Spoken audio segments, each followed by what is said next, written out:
Monday 7:04 a.m. I was still in slippers, coffee in one hand, trash bag in the other, when Mr. Thompson, my 68-year-old neighbor, nearly stumbled across the sidewalk to reach me. He wasn't the type to panic. Retired Navy. Sharp, steady private. So when I saw his face that morning, pale and shaking, I knew something serious was coming. "Listen," he said, barely breathing. "I didn't know if I should tell you, but I couldn't sleep last night. This has been happening too long." I blinked. "What's happening?" "Every time you leave town, someone comes to your house. A man. Around 10 p.m. Leaves before dawn. He's been coming every night you're away." I stood frozen.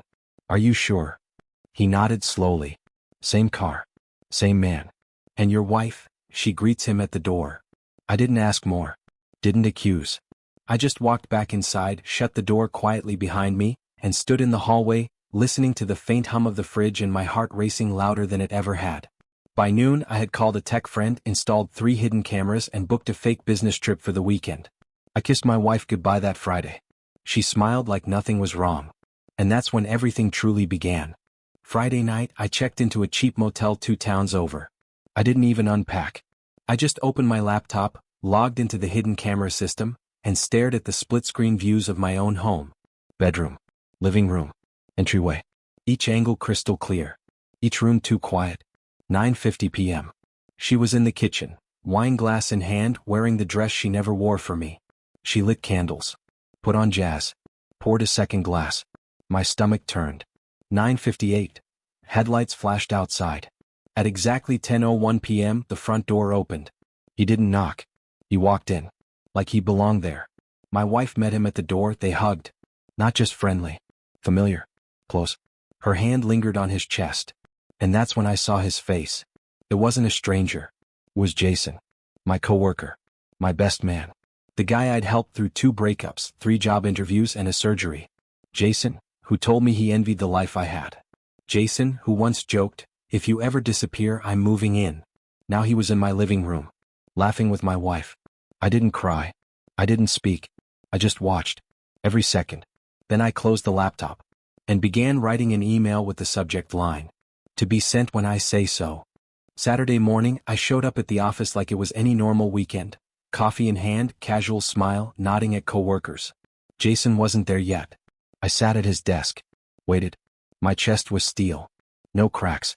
Just calculation. At 9:12 a.m. he strolled in. Hoodie. Sunglasses. Whistling.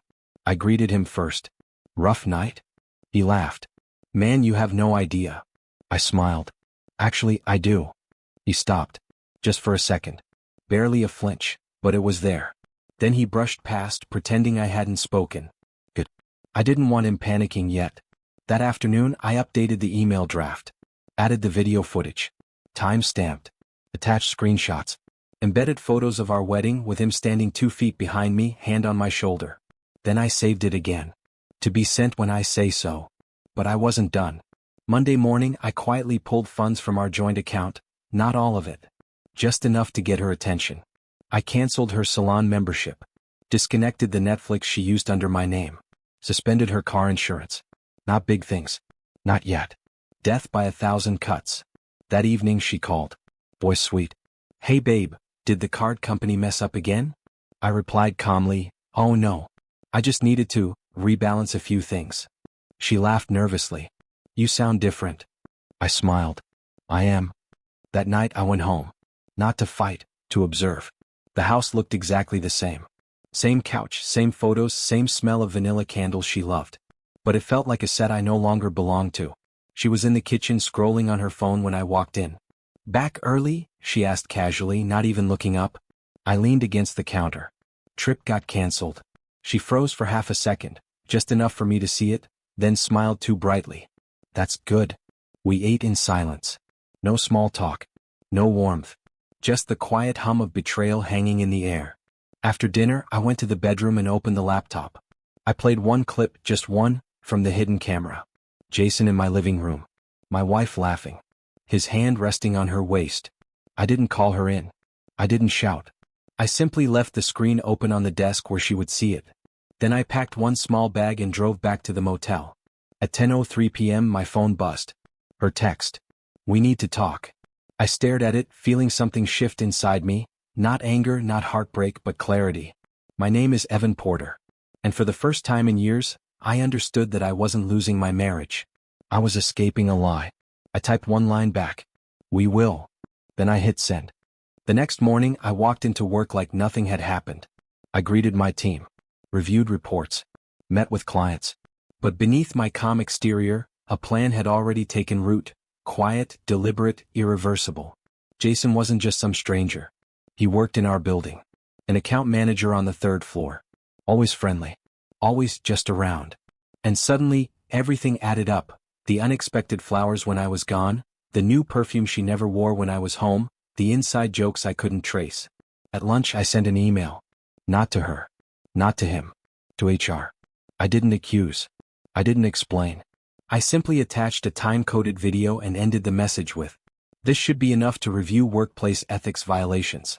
Let me know if you need more." No signature. No threats. Just digital precision. By 3 p.m. Jason was called in. By 4:30 he was packing his things.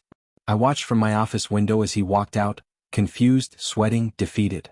He had no idea I was behind it. That made it better. When I got home she was waiting. Eyes puffy. Mouth tight. "I know you saw," she said quietly.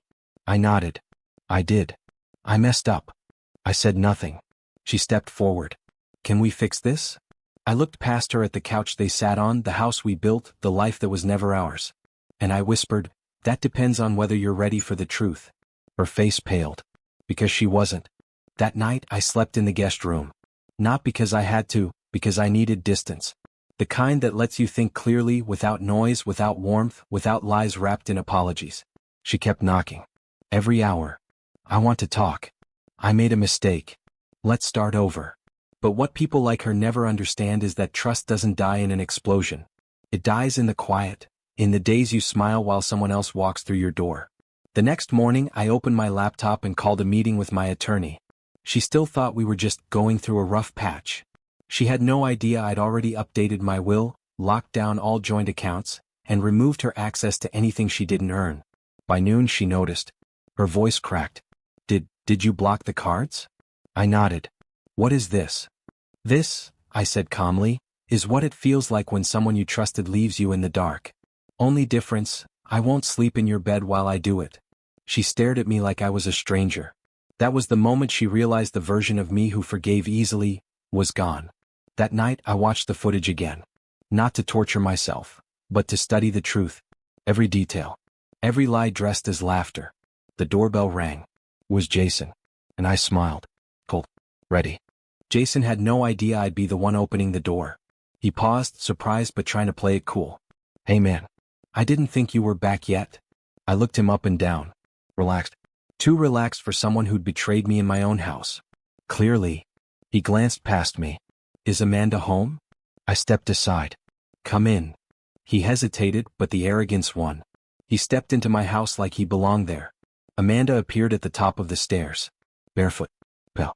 Her eyes widened when she saw both of us. Me standing steady, Jason clueless and confident.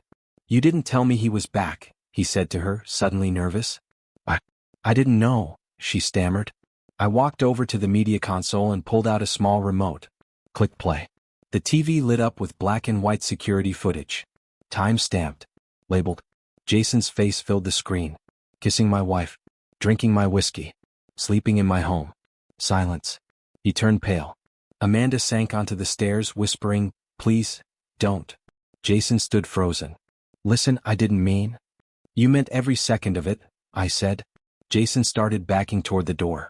"Man, look, this doesn't need to get messy." I smiled slightly. "Oh, it won't." He stepped outside. The door closed behind him. Amanda stayed seated. Shaking. Silent. "I told you," I said, turning toward her. "I watched everything. Now it's your turn to listen."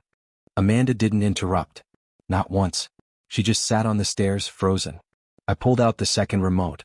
Another screen lit up. Audio recordings, private texts, deleted messages recovered. Not just Jason. Others. Lies folded inside lies. She whispered, "I never thought you'd find out." I walked past her calm. "You didn't care if I did." She followed me into the kitchen. "Please just, let's talk." I think you've said enough over the last year. I opened a drawer and slid over a thin envelope. Inside, the divorce papers. Already signed. No court battle, I said. I'm not here for revenge. Just closure. She blinked. But, where will I go?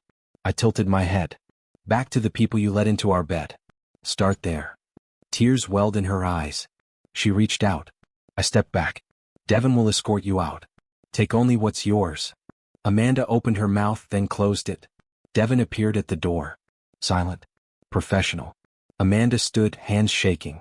Her gaze swept across the home, photos, the dining table, the couch she never sat on with me anymore. She walked out without another word. I locked the door behind her. Turned off the cameras. Took a deep breath. Not broken. Not bitter. Just free.